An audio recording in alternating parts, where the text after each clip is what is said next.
दर्शकों नमस्कार। एक बार फिर से उपस्थित हूँ आप सबके सामने विश्लेषण जन्म कुंडली का इस कार्यक्रम के अंतर्गत। आज जो आपके सामने कुंडली लेकर के आया हूँ, ये कुंडली मेरे पास आई है भुवनेश्वर उड़ीसा से। शुरू करते हैं आज का कार्यक्रम। कहीं नहीं जाना है, बिल्कुल बन के रहिएगा। कार्यक्रम के आरंभ में आपसे मैं दो बातें कहूँ। इनका जो पंचांग बना है ये भाद्रपद का बना है। भाद्रपद माह, दक्षिणायन, शरद ऋतु, कृष्ण पक्ष की तृतीया तिथि, अश्विनी नक्षत्र में इनका चंद्रमा बैठा है मेष राशि में 3 डिग्री का, और लग्न का मान 29 डिग्री 58 कला। मतलब ये जो लग्न है ये सिंह लग्न है। थोड़े ही पल में लग्न सिंह राशि से उठ करके कन्या की तरफ चला जाएगा। अब इस तरीके का जो लग्न होता है इसे प्रायः बदलते हुए देखा जाता है, और इस बदलने के कारण चूंकि जब लग्न का मान 29 डिग्री 58 कला है, अब 59 कला होगा। एक कला बीते कि बस सिंह लग्न बीतना खत्म हो जाए, कन्या लग्न की शुरुआत हो जाए। इस अवस्था में बहुत सारे ग्रहों में बदलाव संभव हो जाता है।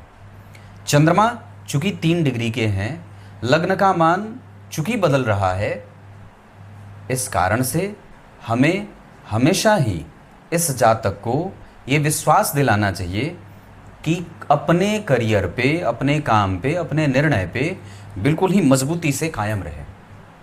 जैसे व्यक्ति बार बार बदलता है, कन्या राशि वाले लोग बार बार बदलने वाले होते हैं। इनकी मति बुद्धि एक जैसी नहीं रहती है, ये तुरंत किसी से प्रभावित हो जाते हैं। और ऐसा सिंह लग्न के साथ नहीं होता। सिंह लग्न बिल्कुल ही एकदम रिजिड है, एकदम व्यवस्थित। वो उसको पता है कि मुझे किसी से कोई समझौता नहीं करनी है।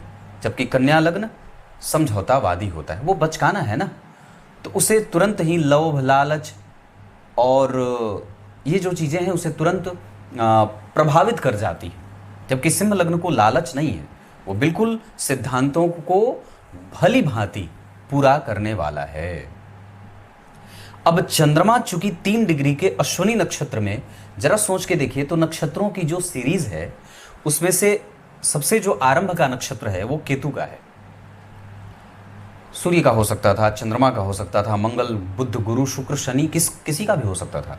पर नक्षत्र का जो क्रम बना उसमें अश्विनी कुमार जो इस नक्षत्र के स्वामी हैं, ओम अश्विनी कुमाराभ्याम नमः, इस मंत्र का जप व्यक्ति के जीवन काल में कम से कम 5 से 7, 10 बार, अधिक संख्या बार इस मंत्र का जप 7 से 8 हजार बार करवा देना चाहिए।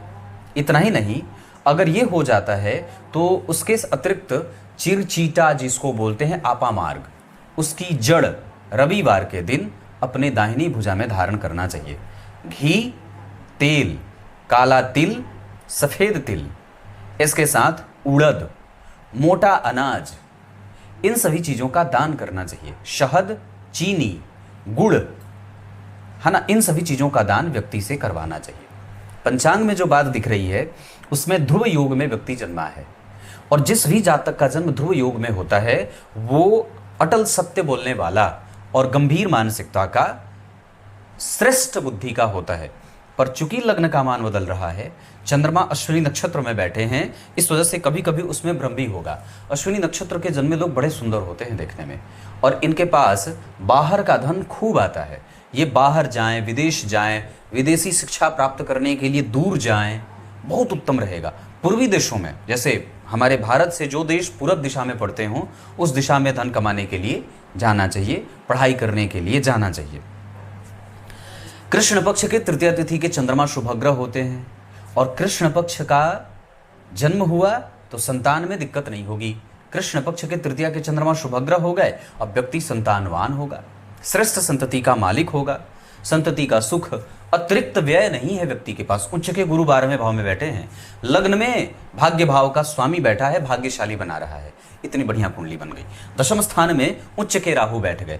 जिस स्थान में राहु बैठे हैं इस भाव का स्वामी स्वग्रही है, और इतना ही नहीं, वो गुरु से केंद्र में है, किसी भी पापक ग्रह से दृष्ट नहीं है।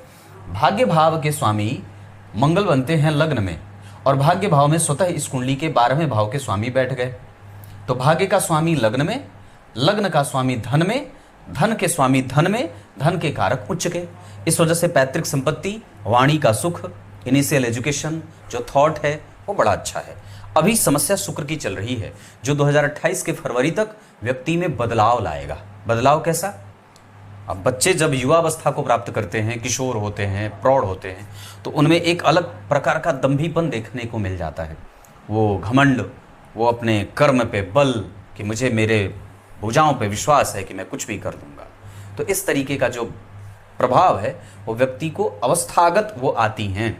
जैसे जैसे व्यक्ति बड़ा होता जाता है, प्रौढ़ होता जाता है, वैसे वैसे वो ढलान पे आता रहता है और फिर चीज़ें ठीक हो जाती हैं। इस कुंडली का पक्ष बड़ा बढ़िया है। उम्र में बाद के समय, मतलब जो वृद्धावस्था है वो बहुत अच्छी है। इस कुंडली में मानसिक भ्रम भी सदैव बना रहेगा चतुर्थ स्थान के केतु के कारण। लग्न में मंगल व्यक्ति को रिस्पॉन्सिबल बनाएंगे। सिंह राशि, सिंह लग्न या सिंह लग्न की कुंडली जब लग्न में बनेगी, ये विषम संख्या की राशि है जो लग्न में बनी है। लग्न में ही मंगल बैठे हैं। धन भाव में सूर्य और बुध धन भाव को बलवान बना रहे हैं। तृतीय स्थान में शुक्र व्यक्ति को बहुत ज़्यादा मेहनत करने वाला नहीं बनाएंगे और व्यक्ति को सब चीज़ आसानी से मिलता रहता है, उसको बहुत ज़्यादा मेहनत नहीं करनी पड़ती है। रिस्पॉन्सिबल है, जो भी उसको काम दिया जाएगा वो पूर्णतया निभा लेगा। माता के स्वास्थ्य से संबंधित समस्या चतुर्थ स्थान के केतु देते हैं, हेडेक देते हैं, अनियंत्रित कई बार व्यय भी देते हैं। हालांकि व्यय गलत जगह पे कभी भी नहीं होगा, इसकी मैं गारंटी ले सकता हूँ। पंचम भाव के स्वामी का 12वें जाना और शनि और मंगल से पाप कर्त्री में जाना। तो जब जन्म कुंडली के पंचम भाव के स्वामी जो गुरु बनते हैं वो उच्च के हैं। अब यहाँ पे व्यक्ति को अंक थोड़ा कम मिलेगा। व्यक्ति मेहनती होगा, सत्य बोलने वाला होगा, बड़े छोटे समाज के सभी वर्गों को सुख देने वाला होगा और सबकी सहायता करने वाला मददगार होगा। इतना ही नहीं, जब पंचम भाव के स्वामी 12वें जाएंगे और शनि और मंगल का जब इनको पाप कर्त्री लगेगा, तो शुक्र की दशा में और चंद्रमा की दशा में, साथ ही साथ इस कुंडली में शनि की दशा में व्यक्ति के एजुकेशन में बाधाएं उपस्थित होंगी। इस कारण से अभी ऐसी कोई दशा तो आने वाली नहीं है, पर हमें निश्चित रूप से इस बात का ध्यान रखना चाहिए कि व्यक्ति के एजुकेशन में उसका मन भटकने वाला ना हो, क्योंकि मन भटकने के गुंजाइश हैं। क्यों?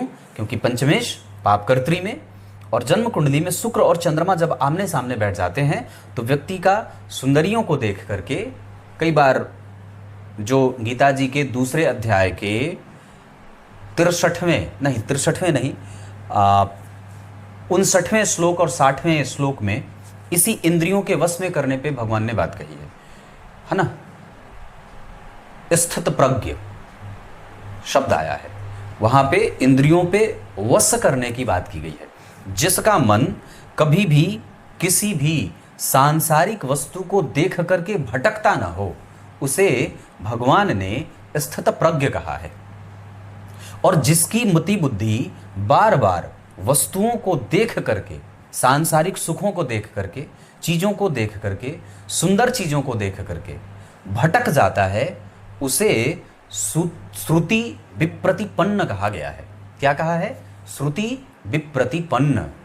ऐसी बुद्धि जो निश्चयात्मक नहीं है, वो बार बार बदल रही है, फ्लक्चुएशन में है, ऐसी बुद्धि पतन का मार्ग खोलती है।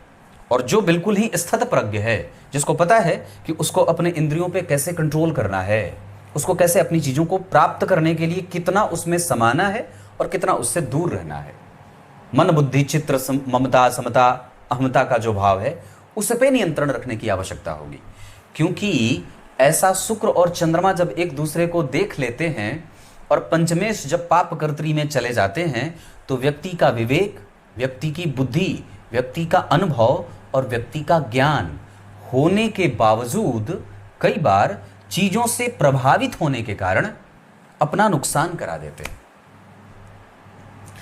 लग्न कुंडली में अगर मैं बात करूं तो ये क्षत्रिय वर्ण और देवगण की कुंडली होगी। मतलब हालांकि ये ठीक है, जहां व्यक्ति साहसी है,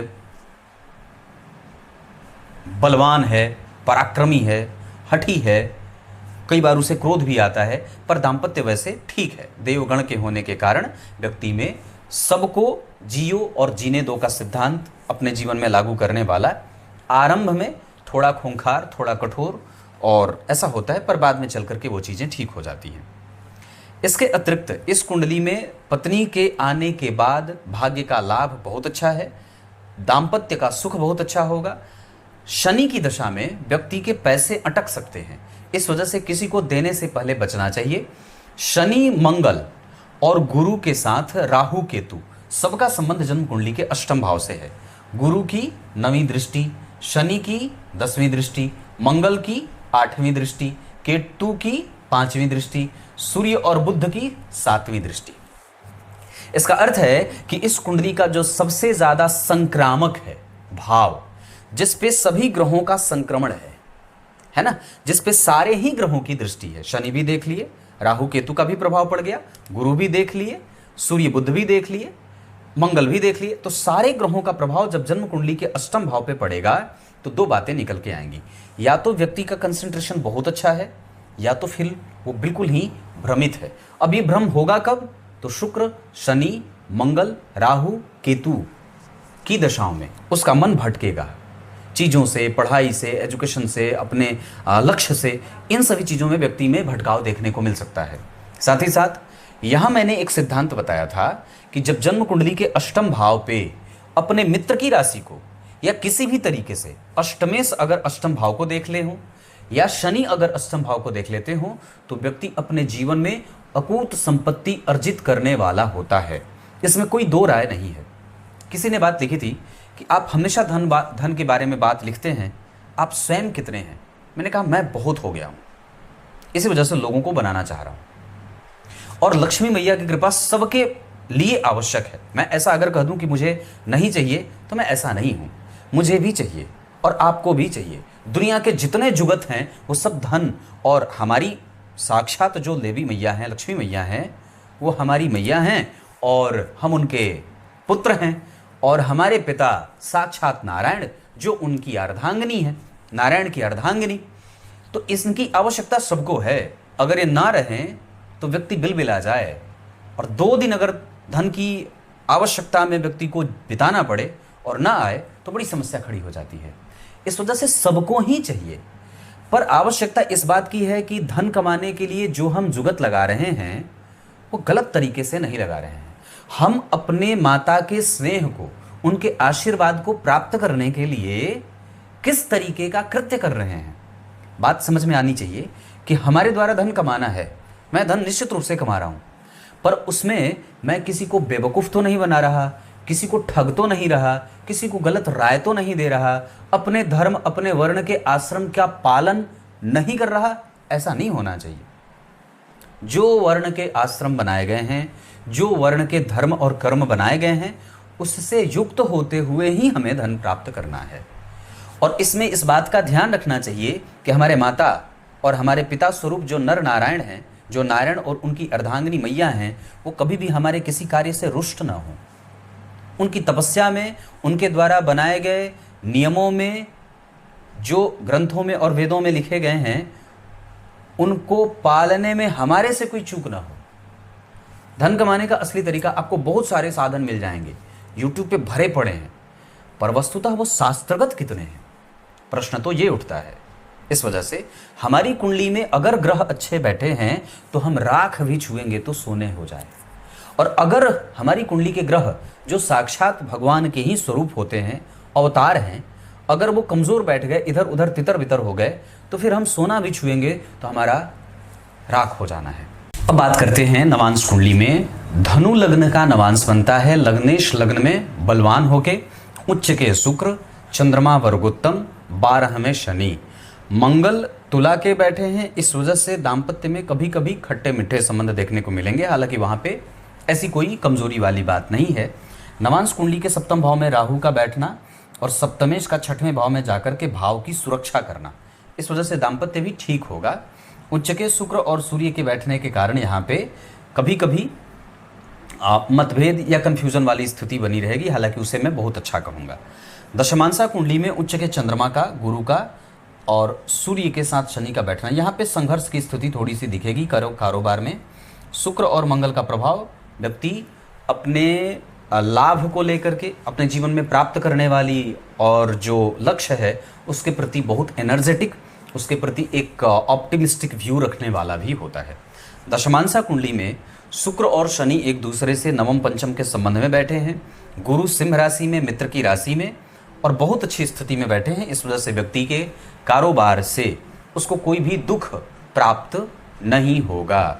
इतना ही नहीं, उसका धन क्षेत्र, पैतृक संपत्ति का क्षेत्र, वाणी का क्षेत्र, धन कमाना और एक जो अनुभव होता है जीवन का, बड़ा ही सुखद होता है। जब आप उससे पूछेंगे कि कैसा रहा जीवन पूरा, तो वो अपने जीवन से शिकायत नहीं करेगा और वो बहुत ही अच्छी बातें अपने जीवन के बारे में कहता हुआ नजर आएगा। दृष्टिकोण उदार है। दाम्पत्य में पत्नी का सुख, पत्नी का संपूर्ण भाग्य, सांसारिक सुखों की प्राप्ति, बहुत कम मेहनत से बहुत ज़्यादा चीज़ें प्राप्त कर लेना। हमें अपने व्यक्तित्व को और भी ज़्यादा बेहतर बनाने की आवश्यकता है। ईर्ष्या, द्वेष, छल, कपट प्रवृत्ति अच्छी बनानी है। बहुत ज़्यादा राजनीति नहीं करना है और बहुत ज़्यादा किसी से तिकड़म करने की कोई आवश्यकता नहीं है। बिल्कुल ही उदारता के साथ सबको स्वीकार करने की आवश्यकता है। नशा न करें, दांत गंदा न रखें, शुद्ध वस्त्र, सफ़ेद कपड़े बिल्कुल ज़्यादा बहुत ज़्यादा अच्छे रहेंगे। इतना ही नहीं, इस कुंडली में पैतृक संपत्ति से लाभ बहुत अच्छा है। धन व्यय इस कुंडली में रहेगा पर गलत व्यय नहीं होगा। इसके अतिरिक्त इस कुंडली को मेहनत और भी ज़्यादा बढ़ाने की आवश्यकता है।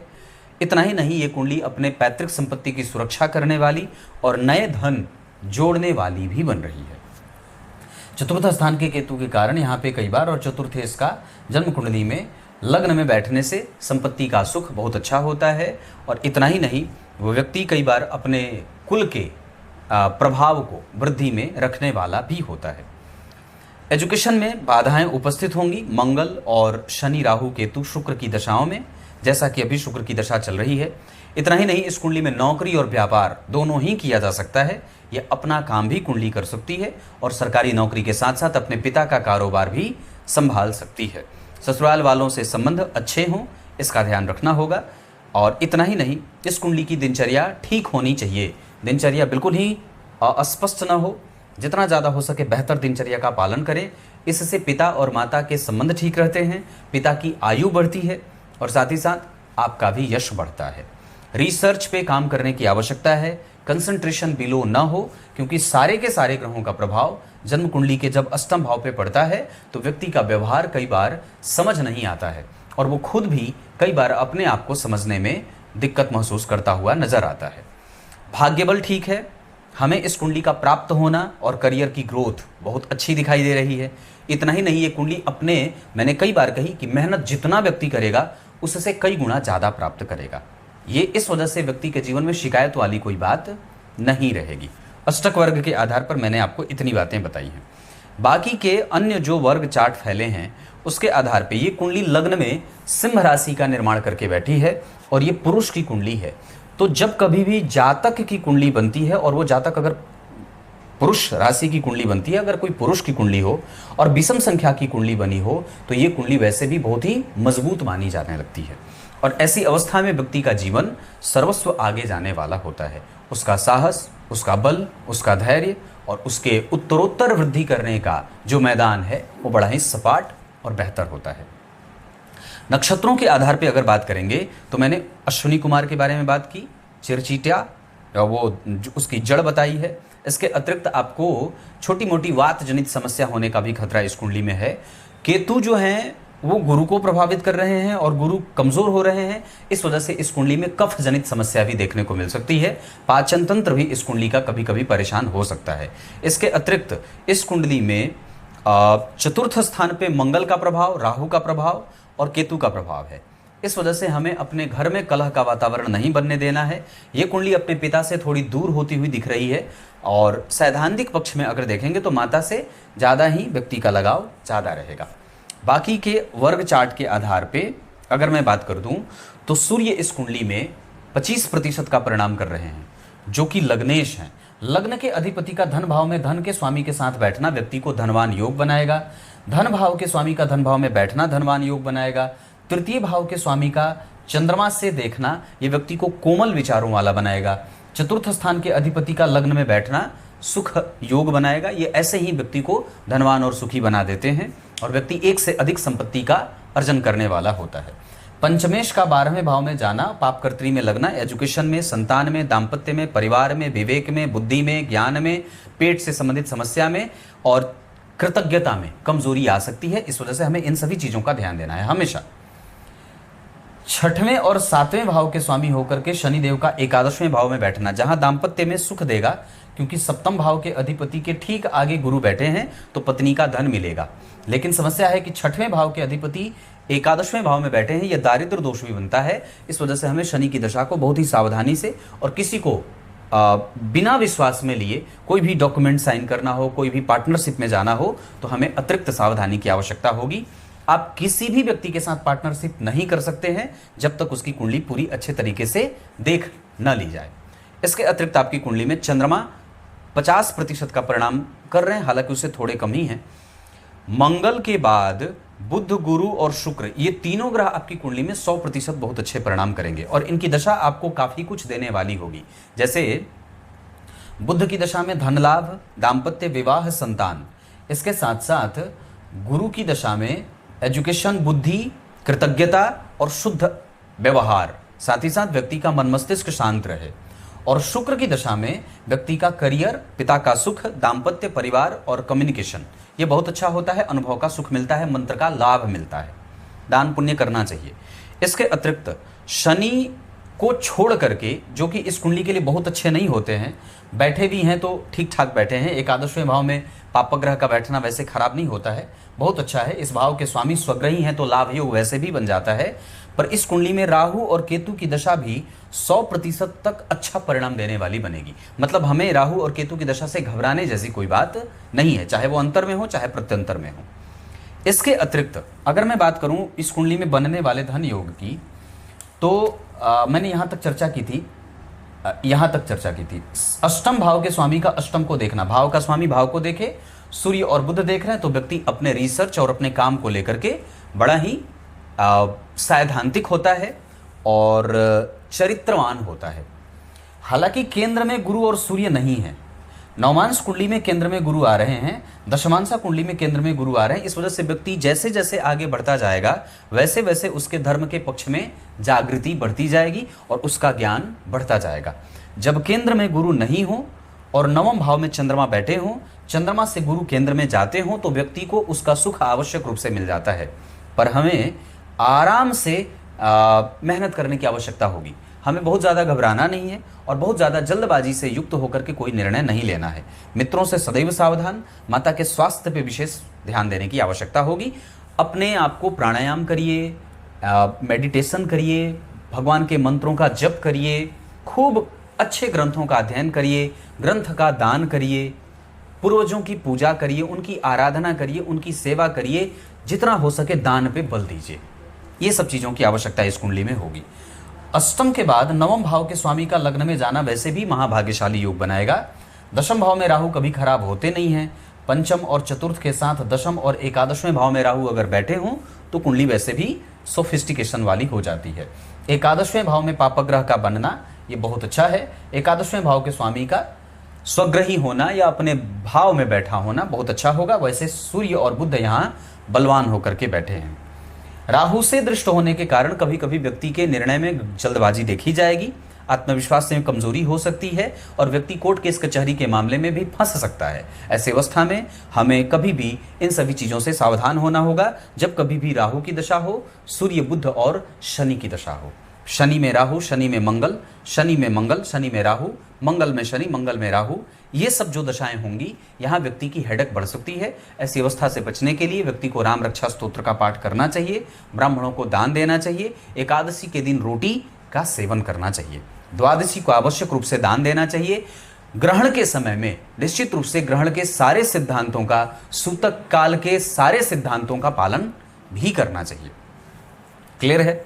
नक्षत्रों में बात कर दूं तो इस कुंडली के लिए हस्त नक्षत्र, अश्विनी नक्षत्र, मृगशीरा, उत्तरा भाद्रपद, उत्तरा फाल्गुनी, उत्तराषाढ़ा, ये नक्षत्र अच्छे रहेंगे।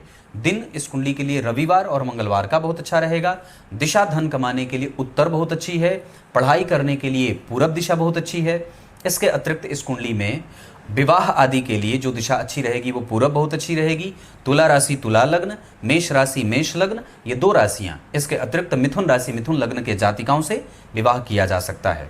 विवाह की दशा अभी तो बहुत समय है, 2028 तक अभी विवाह का कोई समय वैसे चल नहीं रहा है। अभी बहुत अच्छी दशा इस कुंडली में 2028 के फरवरी के बाद आएगी।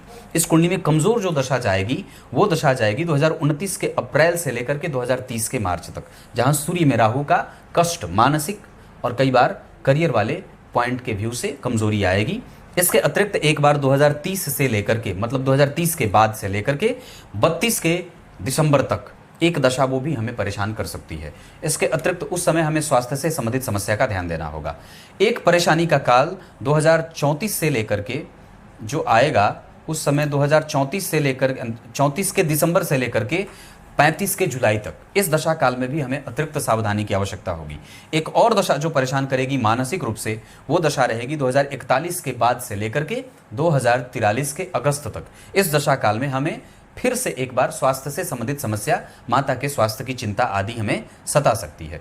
इसके अतिरिक्त इस कुंडली में चंद्रमा में जब गुरु का अंतर आएगा 2037 के जनवरी से 2038 के 5वें महीने तक, उस समय भी हमें एक बार अतिरिक्त व्यय से जूझना होगा। वैसे ये कुंडली सारी जिम्मेदारी पूरी कर देगी। माता और पिता से इनके संबंध बहुत अच्छे रहेंगे। प्रेम व्यक्ति दूर रह करके तब प्राप्त करेगा। एजुकेशन के लिए दूर जाने की आवश्यकता है पूर्वी देशों में। वैसे इस कुंडली में धन योग बहुत अच्छा लगा हुआ है, इस वजह से ये कुंडली कभी पीछे मुड़ करके देखने वाली नहीं है।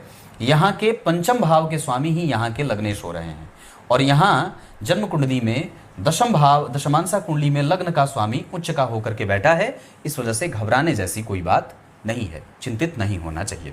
3 बार हनुमान चालीसा का पाठ आवश्यक रूप से करना चाहिए। इसके अतिरिक्त ओम आदित्याय नमः का जप प्रत्येक रविवार को नमक बिल्कुल बंद, और इसके अतिरिक्त मांसाहार और शराब, गुटखा, पान, तंबाकू, बीड़ी, सिगरेट आदि इन सभी नशीले चीज़ों से सावधान रहना होगा, क्योंकि ये साक्षात नारायण की कुंडली है, सूर्य नारायण की कुंडली है। इसको जितना ज़्यादा हो सके सैद्धांतिक पक्षों से सम्मिलित करके उसमें लोटपोट होती रहेगी, अपना सिद्धांत पालन करती रहेगी, ये कुंडली उतनी ही आगे जाएगी। जितना ज़्यादा हो सके अच्छे लोगों का सहयोग करिए, गाय की सेवा करिए, गाय की स्थितियों पर ध्यान दीजिए, सेवा भाव रखिएगा।